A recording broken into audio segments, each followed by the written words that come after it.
Welcome to Baseball Tonight at the World Series, and welcome to Kauffman Stadium in Kansas City.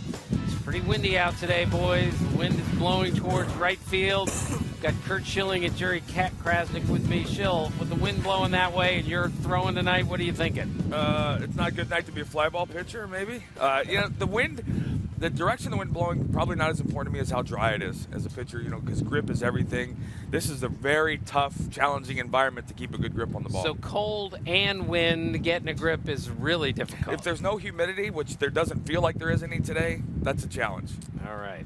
Last night, Jerry, the Royals bullpen was fantastic again. 12 more strikeouts, now 71 in this postseason, most by any relief corps in any postseason ever. How great was that bullpen last night? Well, it was terrific, and there were a couple of highlights for me. One was Ryan Madsen. This guy was a disaster coming into this series. 4 home runs and 5 1/3 innings, and they were a little wary of using him. And here was a guy who just, got out of a big jam there by getting David Wright out and really gutted it out. And the other guy was obviously Chris Young, who I thought they'd bring in Chris Medlin. I mean, it surprised me when I saw Chris Young up in the bullpen. I said, this guy's a foot taller than the guy I expected to be. But he's great. They said the big thing about him is once through the order, twice through the order, he's great. Maybe the third time through, not so much. But that was a perfect situation for him. Right, and Ned Yost said today all the relievers are available for today except for Chris Young. So, Schill, how big of an advantage is he's got Wade Davis, he's got Kelvin Herrera for Game 2. Well, the advantage falls on another question, which is what are you getting from your starter? If Cueto goes into the 7th or 8th, huge. If he comes out after 3, then who knows? On the Mets side, same thing. deGrom needs to get in, for me, 7th or 8th inning. Jeurys Familia blew a save last night for the first time since July 30th. This guy has been unhittable in the postseason. What did you see from him last night? And being a young guy, is there any carryover? I didn't see anything. I mean, he left the ball a little bit too much plate. He tried to go away, left the ball middle out, and it got hammered. I don't know him well enough to understand how, but I've always felt and believed good closers have no memory. You can't because you cannot drag a Sunday into a Monday or a Monday into Tuesday because then it turns into a slump and you lose your job. Right. Jerry, you've been with the Royals all postseason. When they make a comeback like that, you're not even surprised anymore. Agreed? No, I saw him score 6 runs against Houston in the 8th inning. I saw him come back against David Price, and it really is amazing to me, and Curt, you've probably seen this with a few teams, but they just seem to elevate the level of their at-bats later in the game. And I haven't seen too many teams where 1 through 9, usually there's maybe 6 guys you might want to see up there. Even Alex Rios or, Escobar, Gordon's the 8th hitter. They all seem to want to be up in that big spot, and it's become contagious. Very interesting. Juan Lagares starting in center field tonight for the Mets.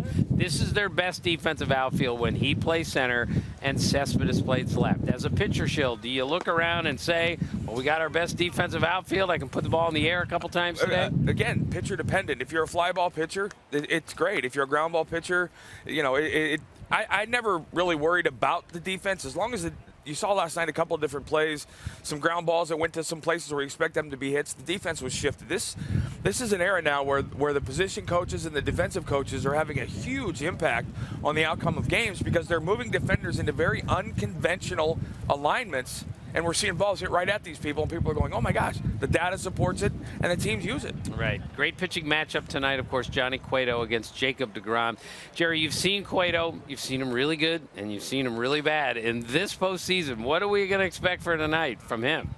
Look, you can talk about stuff and what he's throwing. I think with this guy, so much of it seems to be between his ears. You saw him in Toronto, and they're doing that Cueto chant, and he seems kind of rattled by it. But he seems to really feel the love from the stands. Maybe he's a little too in tune with the mood of the crowd. And this is a guy, obviously, who's pitching for a big free agent contract. I think we're going to see a pretty good outing from him tonight. Schill, it bothers me a little bit that they feel they need to start a veteran pitcher at home so the crowd is behind him. You would think a veteran would be able to pitch anywhere. Does this trouble you at all? Well, I don't know about trouble, but, and we talk about this. I always talk about how the managers know the players better than we do. I don't have a problem with that being the reason, but I have a problem with that being a publicly admitted as the reason. And you heard Ned Yost talk about how he wants to shift his pitching staff around being home and away. And that generally doesn't work in a 7-game series. You got to win the game in front of you. I just continue to see a challenge for him in his delivery. All of the things he does to throw timing off, the turn move, the quick pitch, he's had success doing it, but I think when he goes wrong or when things go astray, it's harder for him to right the ship than it is for a guy with minimal movement before he delivers the ball. Jacob deGrom hasn't had any trouble home or away, no matter who he's faced and who he's pitching against. Jill, what do we expect from him tonight? You don't generally tend to have problems when you throw 98 and it's on the black at the knees. But we talked about this again, same thing to me. At the All-Star game, you saw this. You saw that this was what he had in him when the adrenaline going and he's going to get more velocity. And you heard some guys yesterday talk about, Chris Archer talking about young players recognizing, okay, I'm going to have more velocity. That's a given. What am I going to do with it? Am I going to try and throw harder or am I going to pitch? I think you saw Volquez, and I think you've seen him kind of trying to reach back and throw as hard as he can throw it and giving up a little command. Jacob hasn't lost any command, and he's gained 3 or 4 miles an hour velocity to go with his secondary stuff, which is plus. Right. Jerry, what do you make of Matt Harvey last night? 38% of his pitches last night were fastballs. This is a flamethrower like the rest of them, but is it possible that Royals lineup, which is so good at putting the ball in play, made Matt Harvey more of an off-speed pitcher last night than a heat thrower? Well, they spent, 2 or 3 days reading about how the Royals crushed the fastball. So, and I think I saw a comment from one scout who said maybe he didn't have quite as much life on his fastball. You know, these guys are all getting up past their innings limit. It's been a long season for these young pitchers, and maybe we're going to start to see it a little bit. We saw it with Jake Arrieta. You know, at the end of the year, he wasn't superhuman, and with some of these guys, it catches up, but you never know precisely when that's going to happen. Actually, you're a fastball pitcher in your career, and Matt Harvey's not like you. We understand that, but 38% fastballs, did that jump out at you? Well, let's be very clear. Matt Harvey has 4 pitches better than any 4 I ever had. It jumped out at me because I did the exact same thing in my first World Series game. I went in to pitch against a team I had never seen before, I hadn't faced before, and I thought, maybe I could trick them, or maybe I need to pitch away from their strengths. And that's exactly what he did last night. You had a guy that throws the ball 94, 95, 96 with plus stuff who abandoned the fastball. 30, I can't even imagine, a career low fastball percentage. He only threw 33% of his 2-strike pitches were fastballs. Only 1 in 3. For a guy that throws 95 and not just throws hard, his stuff was fine. It's command. When you throw the ball 95 at the knees and you walk away from that to get people out, you're in territory you don't usually pitch in, and that I think the reputation of their lineup forced him to do things differently than he should have. Right, Jerry. Before we move to Game 2, you've covered every World Series starting with '88. Where does that game rank for you? I mean, that was a tremendous game.